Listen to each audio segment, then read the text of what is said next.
बिस्मिल्लाहिर्रहमानिर्रहीम। अस्सलाम वालेकुम वरहमतुल्लाहि वबरकातुहू। मुअज़्ज़ज़ नाज़रीन व सामीन, आज की ये हदीस मुबारक आपके दिल को झंझोड़ कर रख देगी। ये हदीस हमें सिर्फ़ इल्म के हासिल करने पर नहीं बल्कि इस पर अमल करने की भी तलकीन करती है। अगर इल्म के बग़ैर हो तो वो बोझ बन जाता है। अगर इल्म अमल के बग़ैर हो तो वो बोझ बन जाता है। बिल्कुल एक ऐसे दरख्त की मानद है जो बेसमर हो। आइए सुनते हैं नबी करीम सल्लल्लाहु अलैहि वसल्लम की ये हिकमत भरी हदीस।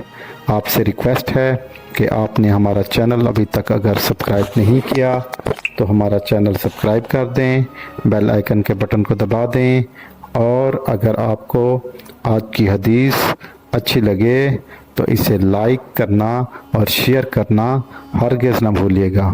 चलते हैं आज की हदीस की तरफ।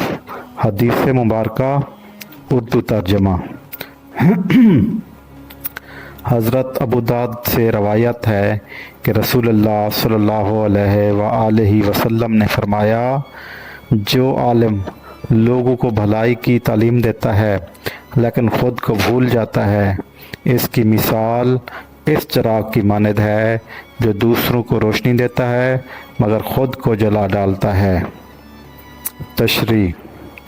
इस हदीस मुबारक में एक निहायत ही गहरी मिसाल दी गई है कि एक ऐसा आलिम जो दूसरों को इल्म सिखाता है, भलाई की तरफ बुलाता है मगर ख़ुद इन बातों पर अमल नहीं करता, वो बिल्कुल इस चिराग की मानद है जो दूसरों को रोशनी देता है मगर ख़ुद को जला देता है। इल्म का असल मकसद सिर्फ ज़बानी बातें करना नहीं बल्कि इसे अपनी ज़िंदगी का हिस्सा बनाना है। अगर हम दूसरों को नसीहत करें और ख़ुद इस पर अमल ना करें तो अल्लाह ताला के नज़दीक ये काबिल गिरफ्त है।